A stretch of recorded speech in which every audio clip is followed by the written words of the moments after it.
Welcome, everybody, to the Slack on Flicks podcast, the first episode of 2026, to be exact. I am so happy to be here for another year, and we are not going to waste any time. We are going to get going. We actually have a couple guests here in the podcast room today. One of them you are actually quite familiar with because he has been on here before. You know him from the Gamers on Launch podcast. It is 16 News Now digital content producer, Spencer Beehler. Spencer, welcome back, man. Thank you for having me back again. How was your new year?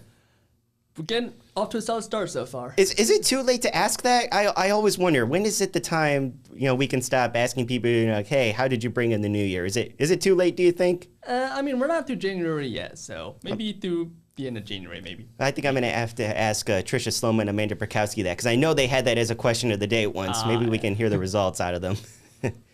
But, Spencer, we are not alone in the podcast room right now because we have not one but two guests in the studio today. You have not seen his face yet, but you are about to hear his voice most likely this week, and you definitely know his work from 16 News Now at noon, as well as his previous work at 16 News Now at 4. Let's bring in our fellow producer, my fellow producer, Mr. Miles Deering. Miles, welcome, man. What up, gang? It's good to be here. I'm happy. I'm glad to be on the podcast with you guys. So let's turn up, man. Awesome. I just love your vocabulary. You and Kevin Chole have like the best vocab. But Miles, for people who are unfamiliar with who you are, why don't you tell us a little bit about yourself right now?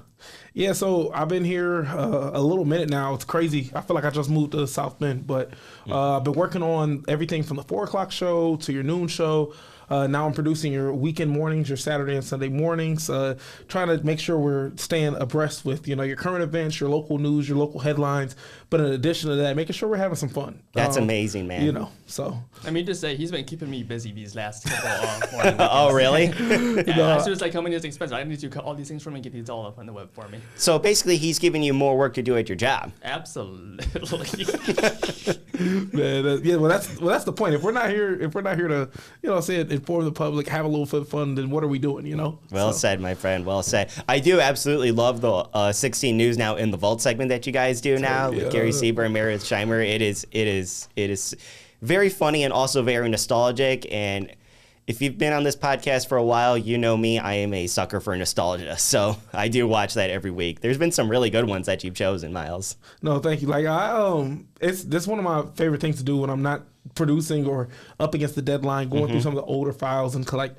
It's very interesting to see the evolution of journalism. Yeah. So from the language we use to how we approach certain stories to even just some of the stuff we do. Like we ran a story a couple weeks ago where it was Gary literally flying a paraplane. I saw that one. Yeah, I saw that. All right, Gary. No liabilities or nothing like that necessary. We'll just let you go, man. Let you go. So Gary Sieber, the man of many talents, including jumping out of airplanes. I did not know that. Okay. But Miles, correct me if I'm wrong. You went to Ball State, right? Oh yeah, chirp. Class of 24, Ball State. So you're a fellow Indiana University graduate based out of Indiana. I myself went to Purdue. Okay. What's your reaction to the Indiana Hoosiers winning the national championship? So, holistically, sports-wise, Indiana has had a crazy year. Like everything from the Pacers making it all the way to the finals to, Caitlin Clark has been turning up the state. Daniel Jones came in with the Indianapolis Colts and started off hot, or resurging his career in a lot of ways. But it's almost like always the bridesmaid, never the bride for Indiana sports fans. The rug being pulled underneath them. So I'm not going to act like I wasn't partially joyous to see finally getting a win, for Indiana sports fans. So now I'm a Michigan fan myself, so seeing somebody else, win it is like bittersweet. But I will acknowledge that Indiana fans have been overdue for a win, and having the championship first time in history, and in a gutsy, true football fashion, it was electric. That's great. Yeah, I kind of feel the same way about you. You mentioned that you're a Michigan fan, but you went to Ball State. I went to Purdue, but I'm a Northwestern fan. So, yeah. Wait, how does one go from Purdue to Northwestern? How does that happen?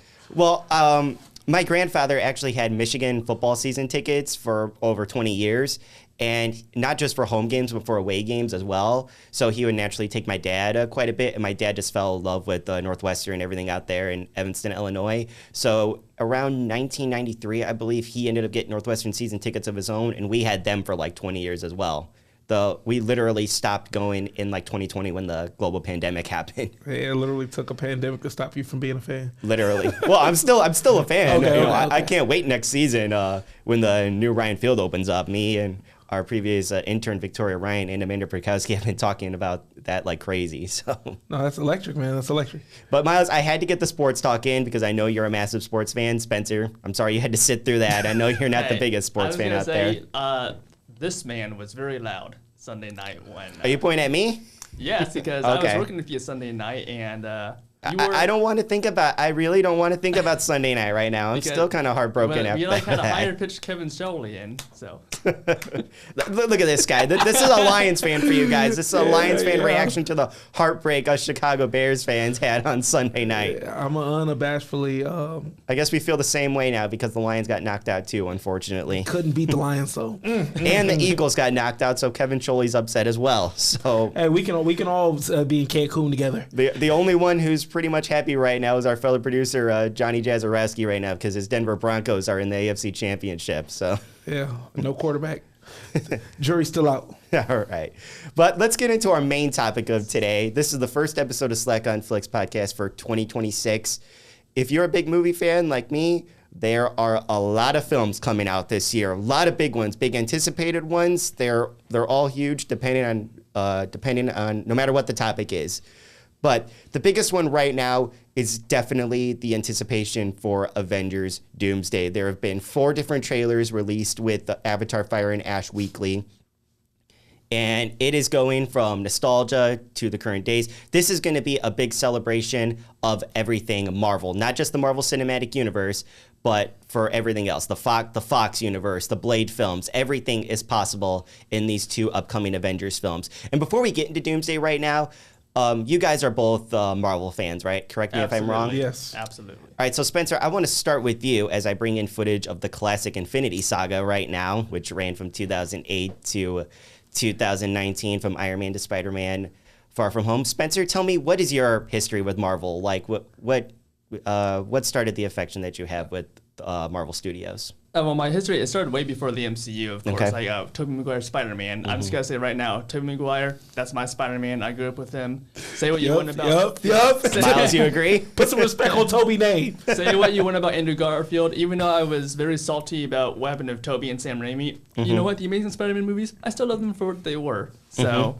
but I had those. Of course, the original Fantastic Fours, 2005, 2007. Yes. We had all the X-Men and everything. And then, of course, Iron Man happened in 2008. That's still my favorite MCU movie to date, 9.5 out of 10. Of course, like, there's some of those scenes where, like, you know, one of those bullets would have gone through the little eye hole, like during the cave sequence. But, yeah, for the most part, I grew up with the MCU my teen years, and Endgame released, like, right during when I graduated high school and was ready to go into college, so... Me as well. Yeah, I mean, of course, the MCU has had some not as good movies, but overall, like, it's a whole big part of my life. And it's also an escape from reality when you see something fun, whether you want to acquire that with your family and friends. And yeah, Marvel is a big part of my life. And it's part in the gaming world, too, because I've also played a little bit of Marvel Rivals as well. So, Great. Yeah. Miles, what about you? Do you have a history with Marvel Studios and the MCU? I mean, me and Marvel basically came of age together. I feel like, particularly the MCU, because like everything from the Incredible Hulk movies all the way to like the simple experience of seeing Black Panther in theater for the first time and hear all the stars come up as the credits roll. Like, you want to talk about like goosebumps coming up your skin. Like, I think what's awesome about the Marvel movies is that you get to a point where you have these moments in time. You remember where you were at when, you know, saying you saw Infinity War and Thanos said you should have aimed for the head, you know, or Tom Holland telling Iron Man, you know, I don't want to go, Mr. Stark. Like certain feelings like that are unforgettable. And so, I mean, I feel like I've come of age with Marvel, and so I'm excited for what's to come. Oh, yes, I am excited, too. I remember my history with the Infinity Saga. I remember to this day going to see the very first Iron Man. And back when people were still reading newspapers, my dad was saying, okay, well, this review is saying that we got to stay for the post-credit scene. I'm like, okay, I don't know what a post-credit scene is, but little 8-year-old me will go to that right now. And we went and watched the first Iron Man, and of course Samuel L. Jackson as Nick Fury shows up. And I remember my dad and I getting goosebumps because of his reaction when he says, I'm here, Mr. Stark, to tell you about the Avengers Initiative. And then Yeah, that was cool hearing the word Avengers for the first time. After that, I started doing a little Avengers comic book research, as much as an 8-year-old can do. But then Tony Stark shows up at the end of The Incredible Hulk and tells General Ross that a team is being put together. And you're like, oh my goodness, they are building up to an Avengers movie. And, obviously went and saw Iron Man 2, went and saw Thor and the first Captain America film, all building up to the first Avengers film. And the first Avengers film in 2012 was actually my very first midnight movie. So, and I remember to this day, my reaction the first time we see that pan shot where the Avengers assemble for the first time with the music, the Hulk roars, Iron Man lands, Black Widow reloads her gun. It's to this day, Phase 3, which ran from Captain America Civil War to Spider-Man Far From Home, which was the final phase of the Infinity Saga, was great. But I think Phase 1 and that build up to the first Avengers film, you can't capture that magic. That was like a whole thing in itself. That was history. And I gotta say, do you know about the alternate deleted end credit scene for Iron Man 1? Yes, yeah. It was back when they tried to tie in. What are Spencer, we talking about? Spencer, tell us about it. Basically, Nick Fury directly mentions Tobey Maguire's Spider-Man, the mutants from the original X-Men trilogy. And I think it was either the 2003 Hulk or the 2008 one. I don't know what one they were referring to. But they mentioned radioactive bug bites, assorted mutants. Nick Fury says that. And Kevin Feige had that done because he was close. He wanted that there in case they were able to pull off a deal, which we know how that went. Well, Kevin Feige, the president of Marvel Studios, got his start on the original X-Men film. So this actually kind of takes us over to our next topic, which is Avengers Doomsday. They are bringing in all these previous Marvel characters. We got a hint of that with Deadpool and Wolverine. Spoiler alert if you haven't seen that film. But that brought in Chris Evans back as the Human Torch from the Fox universe. Of course, Deadpool and Wolverine were back. We also get to see Jennifer Garner back as Elektra. We get to see Channing Tatum show up as Gambit, which was a movie that was in the works for a long time but never came through until now. As Deadpool said, in the hole for like the last 10 years. Yes. But yes, in case you guys are unaware, let me bring up some footage over here. But the Marvel Fox franchise was the films that contained the original X-Men films, the Fantastic Four films with Jessica Alba, Chris Evans, as well as the Ben Affleck Daredevil film and Jennifer Garner's Elektra. They are all confirmed to take place all in one universe. That confirmation came with Deadpool and Wolverine. But do you guys have a connection to those films, actually? A majority of them, yes. The Daredevil and Elektra and all those, I didn't see those until like a few years ago. But yes, I grew up with the Fantastic Fours, the X-Men. I don't know if this is part of it. I even grew up with Nicolas Cage's Ghost Rider too. Oh, really? Yeah, I remember my dad at the time. I walked in on him watching that, but he wanted to wait some years before I saw that because we all know that's a darker anti-hero, and I was also 7 at the time. So. Gotcha. Yeah, no, I'm looking at this trailer and getting juiced up again. These are the Fox films for you. I'm saying, I routinely go back and watch the original X-Men trilogy. Okay. I freaking loved Last Stand. It does something to me every time. It's really hard to beat Wolverine, Hugh Jackman with Wolverine. And I felt that really set the stage for what was to come. So everything for the X-Men's, even the Fantastic Fours, you could say you didn't like them or whatever, or that they were don't hold up to the modern superhero movie standard. But for the time and where we were at in their release, I was invested. Even Fantastic Four, the second Fantastic Four, where the Silver Surfer gets introduced and they're getting ready to get married, you know what I'm saying? And they're on that balcony and then all of a sudden stuff hits the fan. Yeah. I'm sitting there yes, edge of my seat. Even years later, you go back and rewatch it and you're like, yes, it still gets the job done in terms of entertainment factor and just simple enjoyment of the movie. So, no, I definitely got a relationship with them, Ben. I'm not going to lie. Oh, yeah, I understand that. Yeah, and this whole Fox franchise, my favorite is the original Fantastic Four film. I mean, it's a little bit biased because the Fantastic Four are my favorite comic book superhero team. But also, I just think that it hammered down the whole family aspect of them just so well. They were like a little dysfunctional family, and I just thought that was a very funny turn to take them in, and I think it just worked very well. I thought the whole cast was done very well.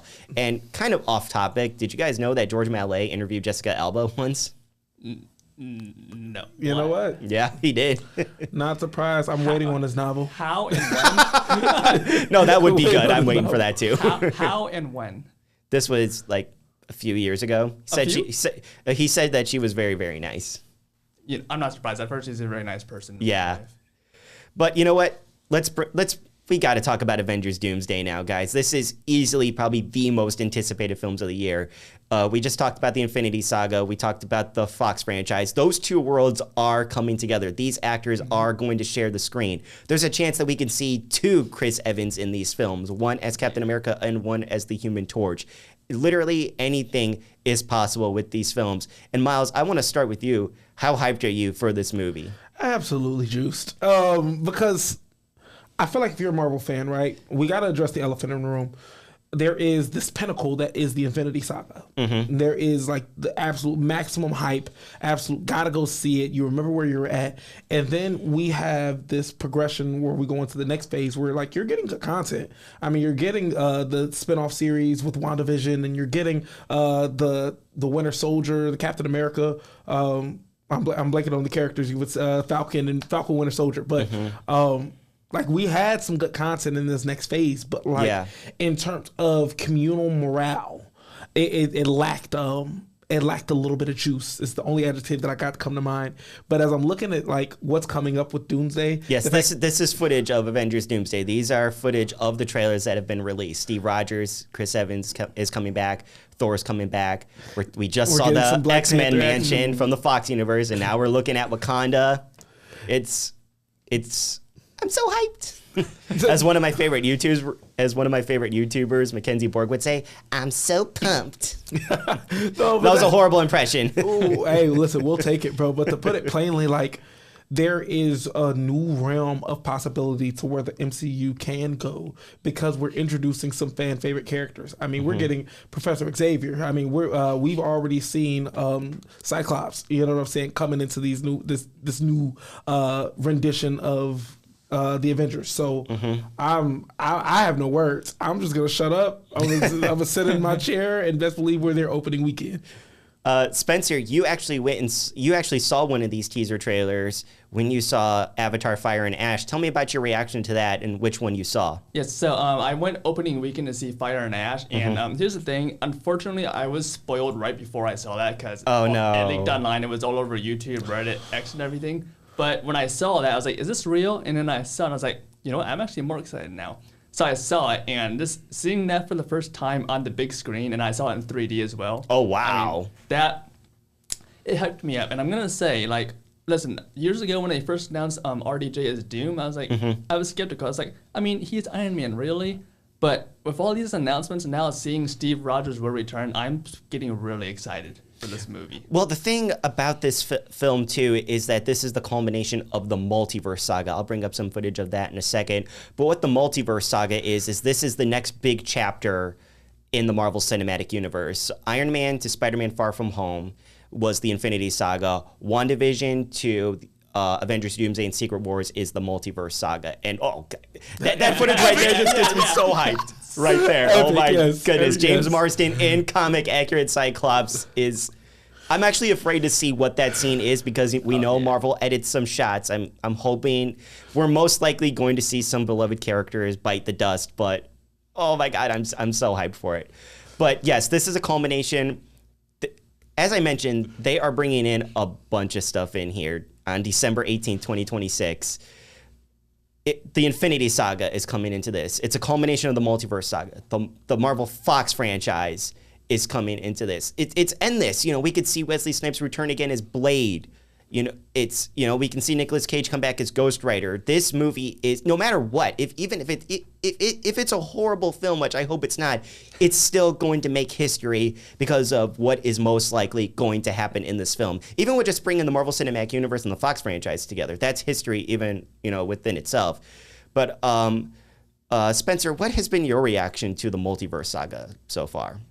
This is from WandaVision in 2021 to the upcoming Avengers Doomsday. Spencer, tell me about that. So I don't want to tick off any fans here, but they've been enjoyable. It's been different from the Infinity Saga. A lot of the audience, I've kind of fallen behind on a lot of the Disney Plus shows because they've been making so much, and I'm just gonna say it: She-Hulk, Ironheart. Go ahead, say it, Spence. It wasn't my thing. It wasn't my thing. Okay. And then are we allowed to talk spoilers? Yes. Okay. So, spoiler alert, guys, but these shows and most of these films have been out for well around a year now. So, just continue, please. You've been warned.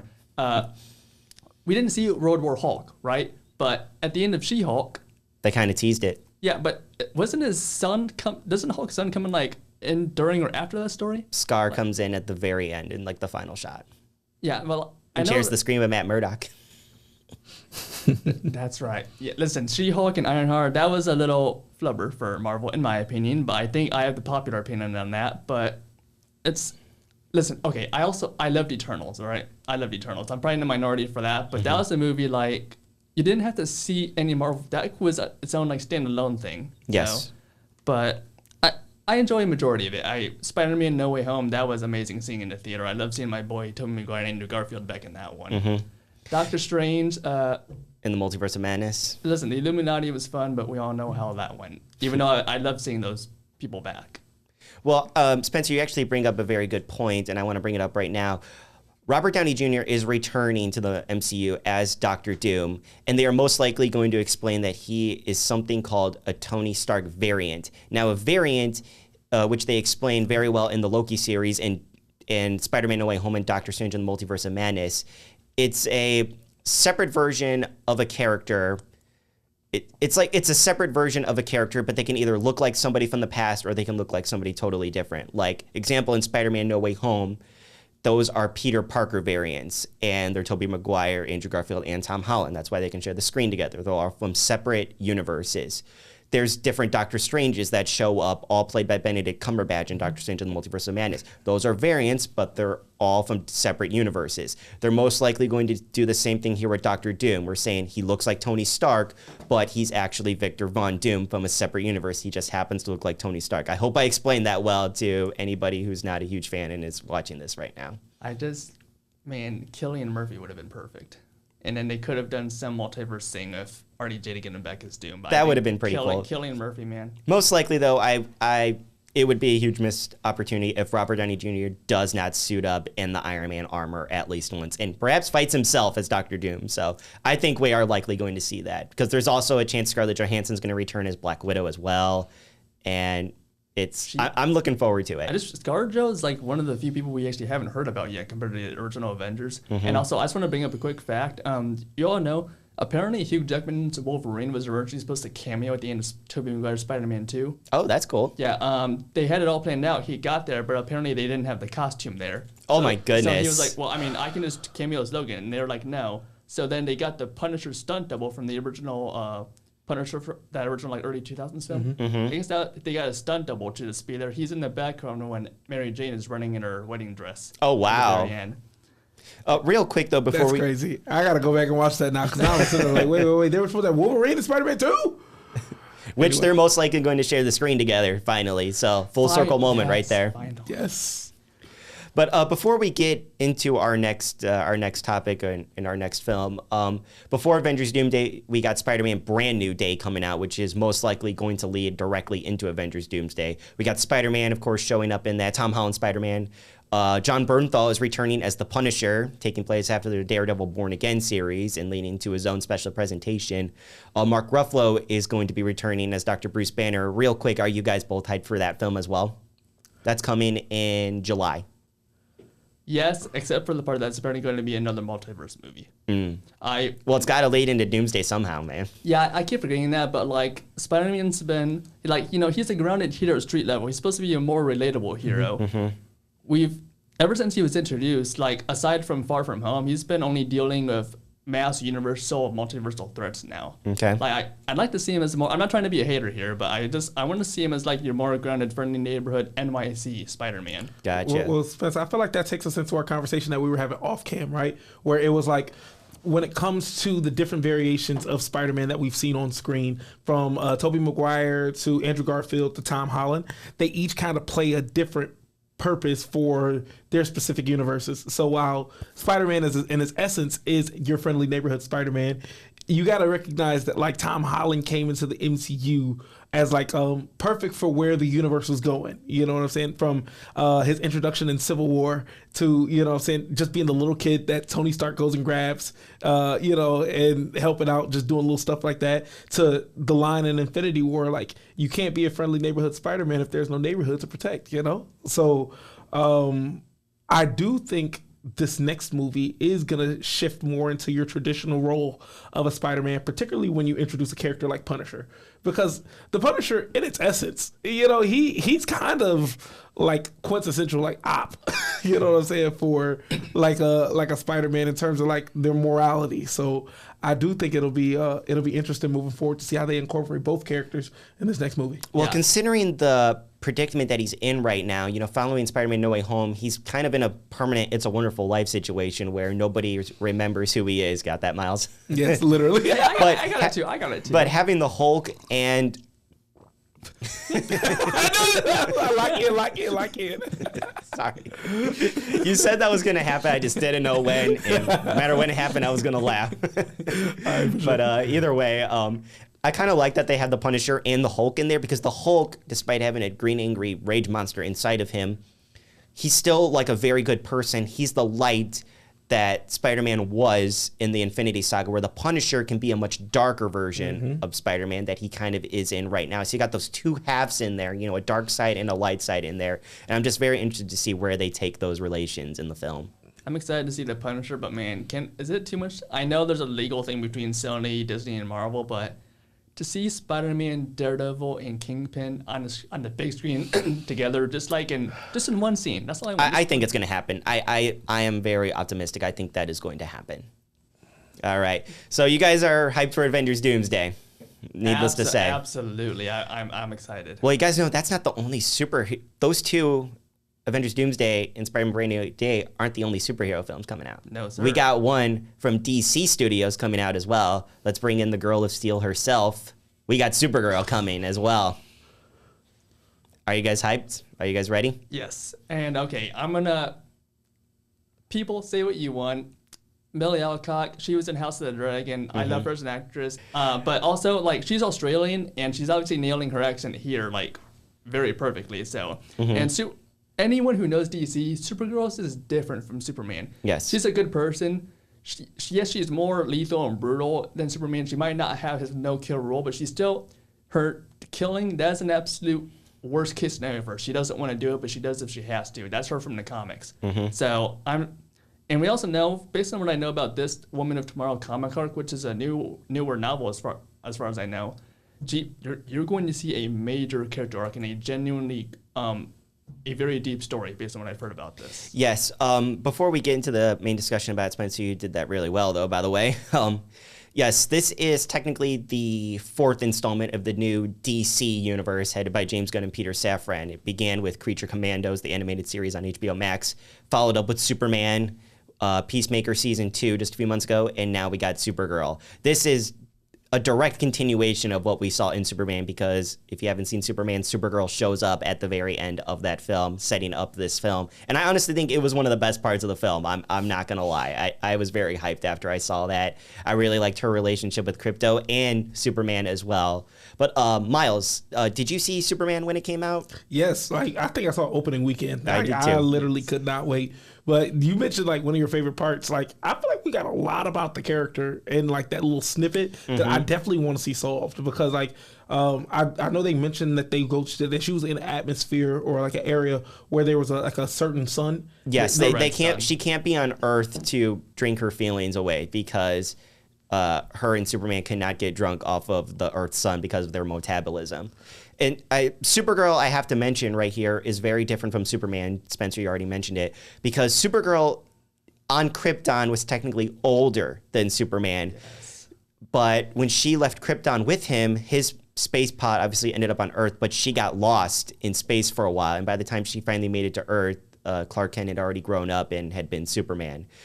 But she, obviously she was older. She saw Krypton explode. She saw the people that she loved pass away. So she's seen some stuff, and that is the predicament that we see her in. She's not the whole truth, justice, in the human way like her cousin is. She's obviously very different, and I'm very looking I'm very looking forward to seeing this arc play out in this film. We're already getting snippets in this trailer footage right here of Krypton blowing up, so we're going to see this full origin story and everything. But I'm excited because it's like when you think of like Superman as a character in itself, I hate to say it, but like sometimes he feels more like a symbol, like not necessarily rooted in the like real like deep human emotion, but more or less like more ethical moral dilemmas about you have the power to destroy a planet, you know what I'm saying, like how do you operate, how do you navigate the world, his journalistic integrity, like he can easily, you know, sniff out somebody's heart rate whether they're lying, or fly across the world and get an answer if he wants to, but how does he navigate his powers?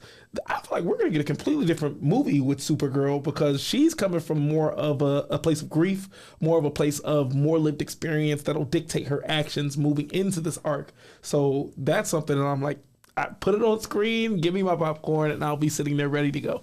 Well, it also looks like it's going to be almost like a bounty hunter movie too, as well, because Jason Momoa, of course, is coming back to play the bounty hunter Lobo. Yeah. So previously Aquaman. Yes, yes. Just so I can get this out of the way, yes, this does follow the DCEU. The DCEU ran from Man of Steel in 2013 to Aquaman: The Lost Kingdom a few years later. I can't really remember the year right now. I want to say 2021. Spencer, you would probably know, right? Aquaman and the Lost Kingdom, I think that was 23. 23, okay, yes. But yes, obviously the DCU, which we are in right now, which started with Creature Commandos and is now continuing with Supergirl, that is a whole different franchise. It's a rebooted franchise, I would say. But yes, I am really looking forward to Supergirl. I think it's going to be a completely different direction. I think it's going to be much darker, and I'm hyped for it. I think the cast is going to work. It looks a lot of fun, and I'm looking forward to see where it goes. A very different Supergirl from what we've seen in the past. And I gotta say, we've waited through all the several different live-action Supergirls and Supermen we've gotten, like what? Because we had a Supergirl in the 1980s. Yes, and now we're Helen in Slater. 2026. We waited how many decades? And we saw them on screen for the first time in Superman. We're getting her solo film. Hopefully in 27 we're gonna get them on screen in the movie together. And also, I gotta say, there's one line she said in the teaser. She said, "Krypton didn't die in a day. The gods are not that kind." Oh yes. When she says the gods, who exactly is she? Which gods is she referring to exactly? If that's literal. Thor. I'm kidding. Different continuity. I mean, like, is it too early to rule out the new gods? It could be. You never know. James Gunn, he's a big comic book fan, as we've seen. We already have the multiverse in the DCU. Yep, so. It's already in there. So, which I want to clear up right away. I said that this is a reboot of the DCEU. I do highly recommend for you people out there who have not started the DCEU yet to watch a few entries in the old DCEU just so that you're caught up on everything and clear with everything goes. I recommend watching the Zack Snyder trilogy, Man of Steel, Batman v Superman, Dawn of Justice, the Ultimate Edition, and then Zack Snyder's Justice League. The Suicide Squad is also apparently partly. I was going to get into that. Next, I'd say watch The Suicide Squad, and then watch Peacemaker Season 1, and then go into the DCU, which started with Creature Commandos, because if a little bit of continuity does come over, and I just don't want you guys to be confused when you watch this. Yeah. Yeah. All right. Turn me up. But we got some other films coming out as well. You know, obviously you can see we are big superhero fans. Miles takes another drink of water. We're about to hear something again. Nope, maybe not. Continue on. We got some pretty big anticipated films that are not superhero related. And you guys are obviously here. You guys want to talk about them. I'm going to ask you guys right now. Spencer, I'm going to start with you.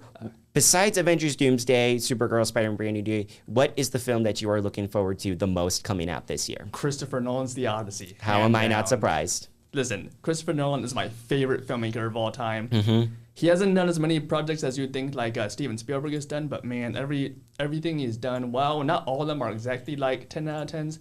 They are perfect, like the Dark Knight trilogy, Interstellar, Inception, and Oppenheimer. Oppenheimer that finally got him his long-deserved Oscar, and now the Odyssey, which is a Greek mythological epic. I've recently learned about what the Odyssey is. I never knew about it until like recently. So I was gonna say that was actually gonna be my next question, Spencer. Miles, I'll ask you this as well. Did you have to read the Odyssey in high school like I did? No. No, it wasn't. That wasn't even like an option in my high school. Yeah, I had to read. I think it was freshman year of high school. Correct me if I'm wrong. I'll have to ask Alyssa Heilman because we went to the same high school. So, But yeah, I remember reading it. It's a very complex story. It follows Odysseus throughout a 10-year journey as he attempts to return back to his island home after the Trojan War. And along the way, he stumbles upon Cyclops, apocalypse, witches, sea monsters, and all kinds of Greek mythology stuff like that during the Roman times. But I think it looks very, very good. Miles, are you hyped for this film as well? Christopher Nolan has no misses. And so when you put him in an epic in itself, like I think we could talk about Christopher Nolan's track record, but then we could also pivot and look at the cast. I mean, you go it's amazing. I mean, we're getting Tom Holland and Blake Berthol on screen together. We're getting everything from I think Robert Pattinson is signed on for this movie. I mean, I don't have the cast list in front of me. I have it in front of me, actually. Go ahead and read it. This is just some of them. This is some of them. Matt Damon is starring as Odysseus, but we also have Tom Holland, Anne Hathaway, Robert Pattinson, John Berthel, Lupita Nyong'o, Charlize Theron. That's some of them. That's some. There's more. So many more. You didn't even bring up Zendaya. There's no one Zendaya, yes, Zendaya is in this as well. And let's be honest, Cillian Murphy is most likely going to show up, even if it's uncredited. Well, he did say in an interview that it's nice for him just to like not have to worry about working for Nolan, just simply watching the movie on his own. I think he's still cameoing. He said like in Oppenheimer that was a very stressful job working for like the top tier director. Understandable, and it paid off with a rightfully deserved Oscar. But let's be honest, it's Cillian Murphy and Christopher Nolan are like a duo. They were a trio when Michael Caine was still working with them, but he didn't show up in Oppenheimer. So, I mean, the guy's almost 90. Like he needs a break sometime. I understand that. I was just spilling my thoughts. I mean, I guess we'll let it pass this time, but it doesn't make us not want him in the movie less. Oh, right. Yeah. Who doesn't love Michael Caine? I think he's great. No notes. Needless to say, we're ad-libbing a lot of this here. This is actually my first time I think I'm doing a podcast without a script. So, but Miles, what about you? What's your most anticipated film coming out in 2026? I think I know what it is, but take a guess and I'll give you mine. Is it a movie that's kind of scary? Oh, I know what it is. But also a comedy? No. Two of the greatest brothers of all time? No, I am excited for a scary movie, the next scary movie coming out, but that is not. Oh, wow. What is it then? I know what it is. What is it? Right, Spencer knows it. Spencer, guess it. Guess it. Scream 7. No. Really? No. I'm going to hit you both with a curveball. Oh, my God. Okay. I'm going to give you the full screen for this. Tell us. Dune Messiah is about to feed families. Oh, man. I wish I would have kept the camera on Spencer's reaction with that. Feed families. You hear me? Like, oh, my goodness. So I think I'm most fascinated by the moral, mental dilemmas that you dive into when you're like, when I first saw Dune. Like, me and my friends back in college when we saw Dune 2 together, our inside joke was he had to go south. Right. Like, there is no option, but you can, by fighting the inevitable, you're going to have the inevitable come anyway.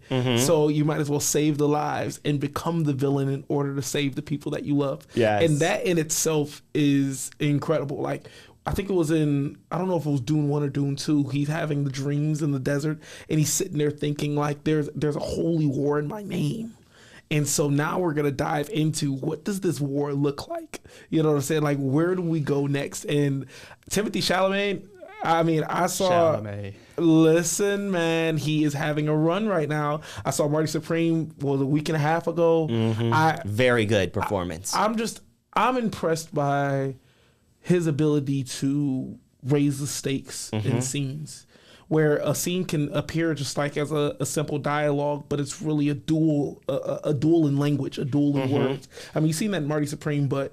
That's a completely different movie, completely different topic. But when we talk about the Dune universe, like I'm excited to see him fully embraced as Lisa Nogaiv, you know what I'm saying, as Modib and Rise as they dive into the Holy War. I'm thrilled. Yeah, I think that's going to be great as well. I can't wait to see the visual effects in that film because the second one I think took it up another level and it was amazing. As someone who loved the first two Dunes, Miles, I don't even know how I completely forgot about Dune Part 3. I love the first two, and I didn't even think about that. That's Dune. Yeah, I'm excited for Dune Part 3 as well. I love the first two. I know we've been saying off camera, but it's like, in terms of the year 2026, it's really good eats. all year round. It's like, there's going to be a movie for everybody. If they make a poster for this episode, that's the tagline right there. 2026 has a lot of eats. The fact that Dune Part 3 and Doomsday both released on the same day as well. Doomsday. Yeah. That's the new Barbenheimer for you. No notes. Used to pray for times like this, man. Who's going to win? Oh, in terms of box office sales? It's Doomsday. I just had to say that. I just had to say it out loud. I think Doomsday, man. But so the better question is, what's the spread? Like, how far behind is Dune? Because I'm like, if you're anything like me, it's a double feature. Like, you're bringing a blanket, some snacks, and you will be in the movie for 8 hours that day. The unfortunate thing for me is, if I'm working, I'm going to have to choose which one I want to see the opening weekend and then wait till Monday or Tuesday to see the next one if I'm working that weekend. That's the unfortunate thing for me. I think Doomsday still, because those people online are going to spoil the heck out of that film. Doomsday. Sorry, Denny, I love you, but your movie will not get spoiled opening weekend, so I can avoid that till Monday. That's great. Well, Spencer, we got your most anticipated film coming out in 2026. Miles, you got your most anticipated film coming out in 2026, which I had no idea that was going to be it. Wow. We got to hear it, Ben. What's yours, man? Mine, well, my favorite film of all time is the very first Rocky. It is turning 50 years old this year. It is most likely coming to the cinema for that. But in celebration of the 50th anniversary, the people who made the television show The Offer, which chronicled the making of The Godfather, they are making a film called I Play Rocky about the making of the very first film, coming out in November this year. I cannot wait to see that.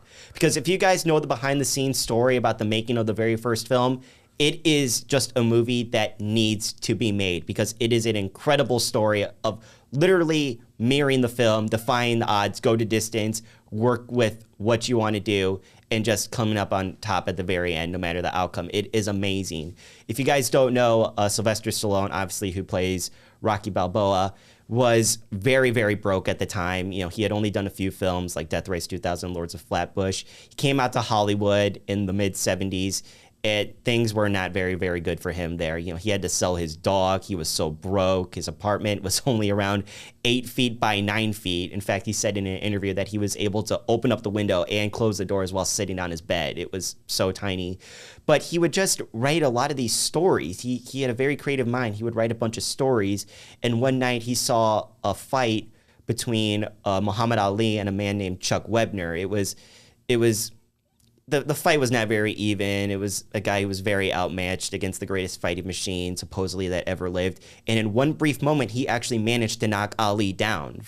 And Ali was only knocked down 3 times in his whole career. And in that moment right there, Stallone was like, oh my God, that is a metaphor for life right there. What if I create a boxing story about this guy who's kind of misjudged by the way he looks? You know, people who see him down the street might think he's a kind of like a bully, he's a mugger type.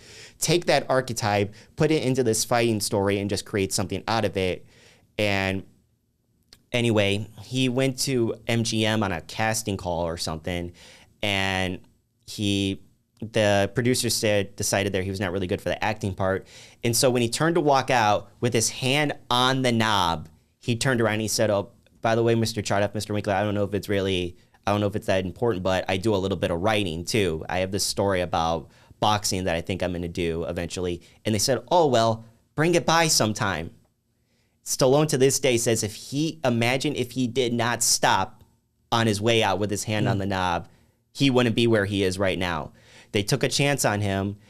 And they were really enthusiastic about the script, but they weren't really enthusiastic about him playing the part. But he fought for it. He said, I play Rocky, which is where the title of the movie, this upcoming movie, comes from. And obviously we saw, they got an incredible cast. They got an amazing story out of it. It won Best Picture in 1977, and the rest is history right there. And we're going to see this amazing origin story be transcribed on screen in November 2026. I cannot wait. Ben, you know what I think is cool about that? Like, what? Versus the whole Rocky series, Rocky 1, like, it's a boxing movie, but it's not like... It's not a boxing. The fight is in there, but yet it's the story of a man. It's a study of a man trying to just achieve what he wants to achieve, get the girl he wants. He's trying to. His life is basically the scene right here. Yeah, where he's like, if I could just go the distance, man. But nobody's ever gone the distance with Creed. Exactly. I know that the scene. I know these films like line for line, man. It's just incredible. Oh, the training montage right there, hitting the meat right there. It's one of the main reasons I want to go to Philly so bad. I want to go on the steps just to punch meat. So much. Just be in a meat locker. It's just wish me luck. I'm gonna need it. Good luck. Don't leave town. I'm not legit. Told you I can mirror it. No, I hear you. Oh my goodness. Oh, I don't believe it. Oh, the champ is down. Yes, he is. I'm getting distracted by the footage right now. No, legit. I'm sitting there like, I'm just watching the movie right now. Man, down. Stay down. No, it's legit. It's my mom's all-time favorite. Like, if we go to her house right now, like, she does have all the DVDs, Rockies 1 through 5, like, on DVD, like on the little video table. Like, yeah, legit. Yeah, in my bedroom, I actually have 2 Rocky posters in my room. One is a canvas of his iconic speech from Rocky Balboa in 2006 above my bed, and then right next to it is the poster of the very first film. It's huge. It's in a massive frame. It was my dad's, and then it became mine. So, Rocky is very, very, very, very special in our family, and he ended up being the namesake of our dog too. So, Epic. And he was only 6 pounds, so I don't think he can win in a fight. But hey, if this first film goes to show anything, the underdog can defy the odds. So, yes, sir. Even if they have 4 legs. But that's my most anticipated film of 2026, guys. It's safe to say that 2026, no matter what the outcome is going to be, these films are definitely big. There's a lot of hype for them. I think this is the most hyped year for the Film Institute in quite a long time. I think it's definitely going to be 2025. And I'm just very excited, guys, and I'm happy that you are all too. Oh, yeah, absolutely, yes. It's amazing. Well, I think we're going to have to draw this podcast to a close. We are definitely running high on time right now. I am looking forward to editing this because I get to relive these special conversations again. I just love when I bring guests on the show. Miles, thank you so much, man, for coming on. This was your first time on the show. Man, it's my pleasure. I can't wait to have you back again, man. Hey. Spencer, as always, thank you. Thank you for having me again. Of course, you can catch me and Miles' work for 16 News Now at noon, 16 Morning News Now Saturday and Sunday morning. You can see my work at 60 News Now at 6 and 60 News Now at 11 during weekdays. Spencer, you do fantastic with the articles, and we can always see you on the Gamers on Launch podcast as well. What's the next game you're actually going to be talking about? So my turn for the game of the week. I did Need for Speed Unbound, which is currently free on PSN. I was going to talk about this in the podcast this upcoming Friday, but I'll just give you a little fun fact now. Are you guys familiar with Twitch?